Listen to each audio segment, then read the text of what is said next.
मीनू जी, अब की बार 400 पार, क्या लग रहा है आपको? 450? माइक अनम्यूट कर लीजिए, माइक अनम्यूट।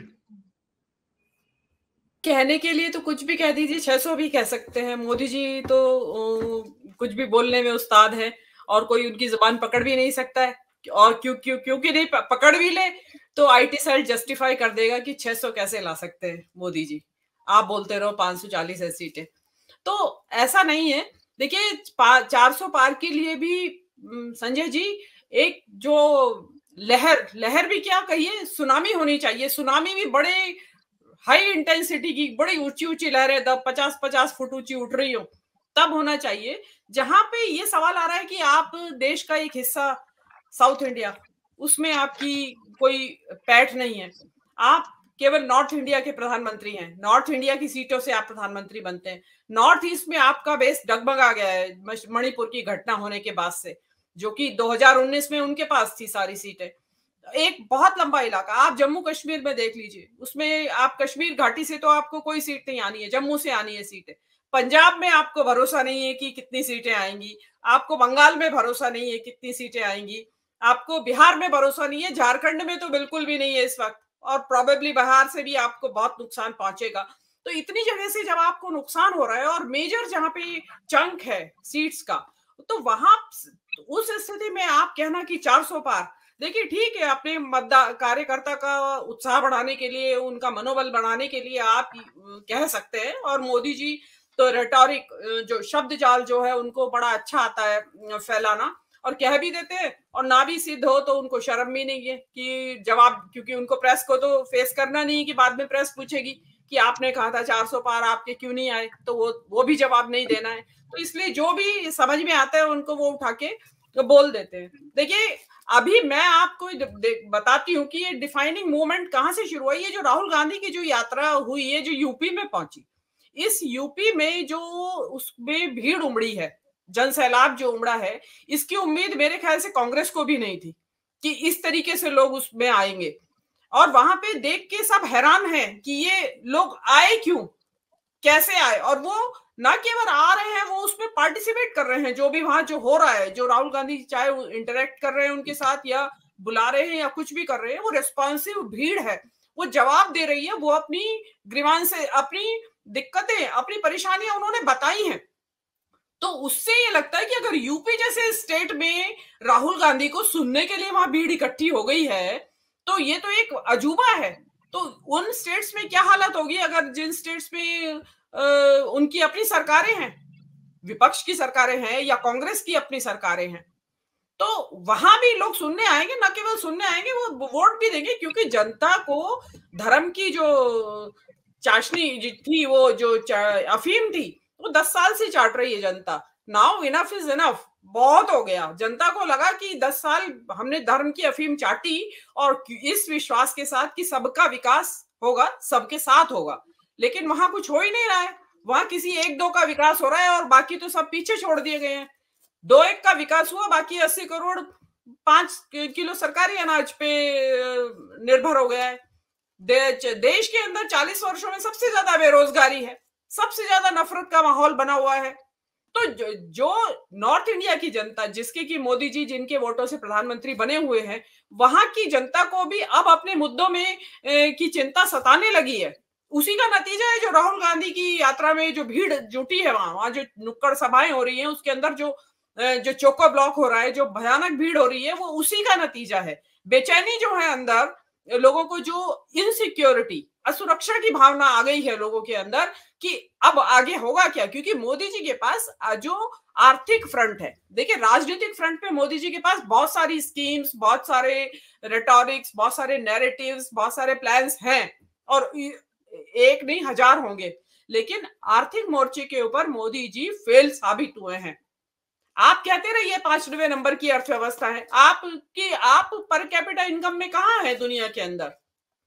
आप जीडीपी ग्रोथ के में आप कौन से नंबर पे आते हैं? आपके 80 करोड़ लोग अभी भी अनाज की के ऊपर निर्भर है, सरकारी इमदाद की, नौकरियां नहीं है लोगों को।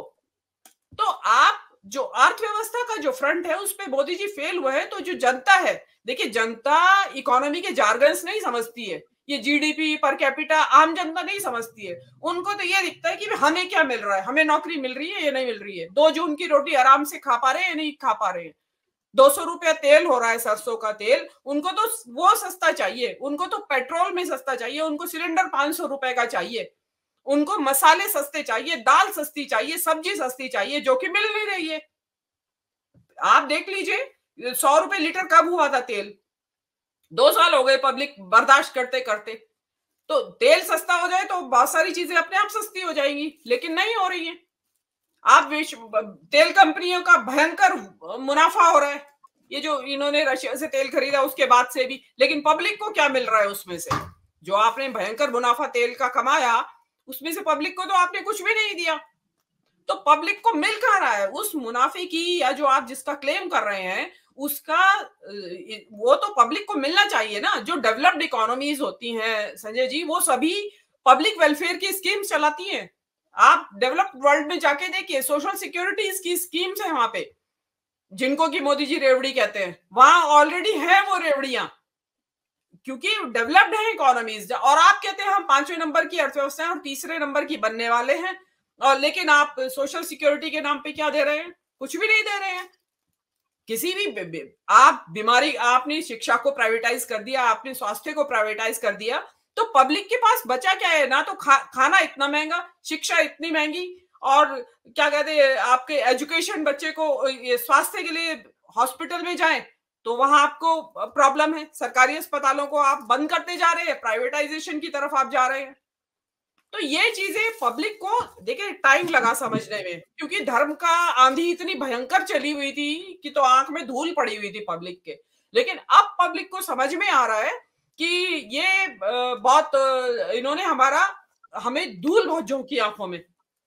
तो उसी का नतीजा है कि जो ये अब आ रही हैं। और बाकी रही सही कसर, ये जो अभी कल अखिलेश के साथ गठबंधन हुआ है और ये जो आम आदमी पार्टी के साथ होने में आ रहा है, तो इन्होंने बड़ा रोल अदा किया है। तो ये चीज, और देखिए, और गठबंधन के जो घटक दल है उनको भी समझ में आ गया है, अभी केजरीवाल को भी समझ में आ रहा है। मेरा मानना तो ऐसा है, जो केजरीवाल जो गठबंधन के लिए तैयार हो गए हैं, मेरे को ऐसा लगता है उनको, जो अतिशी का आपने वीडियो सुनाया, उनको ये लग रहा है कि किसी भी टाइम मुझे ये जेल भेज सकते हैं। तो उनको ये लगता है कि अगर गठबंधन में रहा तो एक दूसरे का लुक आफ्टर कर लेंगे इंटरेस्ट। भाई अगर कांग्रेस गठबंधन में दिल्ली में रही और तो वो एक दूसरे की सीट के लिए काम करेंगे। अगर मैं रहूंगा भी नहीं फील्ड में तो वहां, वो मेरे ख्याल से वो मजबूरी है केजरीवाल की। अदरवाइज केजरीवाल भी थोड़ा सा बिखर रहे थे। लेकिन अच्छा है, आपकी कोई भी कंपल्शन रही हो, कोई भी रेस्ट्रिक्शन रही हो, कोई भी मजबूरियां रही हो, आप आए रास्ते के ऊपर, बहुत अच्छी बात है। क्योंकि आपका एक किसी कॉम्प्रोमाइज पे आना, इस देश के हित में गिव एंड टेक करना, इस वक्त इस लोकतंत्र की सबसे बड़ी जरूरत है। क्योंकि ये आखिरी मौका है, अभी नहीं तो कभी नहीं, ये सिचुएशन है इस टाइम। तो ये अगर देर आए दुरुस्त आए, अगर समझ में आ गया है उनको कि भाई ये करना बहुत जरूरी है, उसके लिए चाहे कोई भी कीमत चुकानी पड़े, किसी भी सीमा तक जाना पड़े, तो वो जाएंगे और जाएं, बहुत अच्छा है। देखिए बिहार भी एक तरह से हो चुका है मामला सेटल, झारखंड भी सेटल्ड है, साउथ इंडिया के सभी स्टेट सेटल्ड है, यूपी में हो गया है, दिल्ली में हो गया है, पंजाब में हो गया है, बंगाल भी हो जाएगा। तो मेजर जो स्टेट्स है उनमें काफी कुछ सेटलमेंट हो चुका है। और देखिए संजय जी, ये कोई 2 मिनट मैगी नूडल तो है नहीं कि अभी डाला और 2 घंटे खाने के लिए तैयार। तो ये तो भाई धीरे धीरे ही पकेगा, ये बीरबल की खिचड़ी है जी।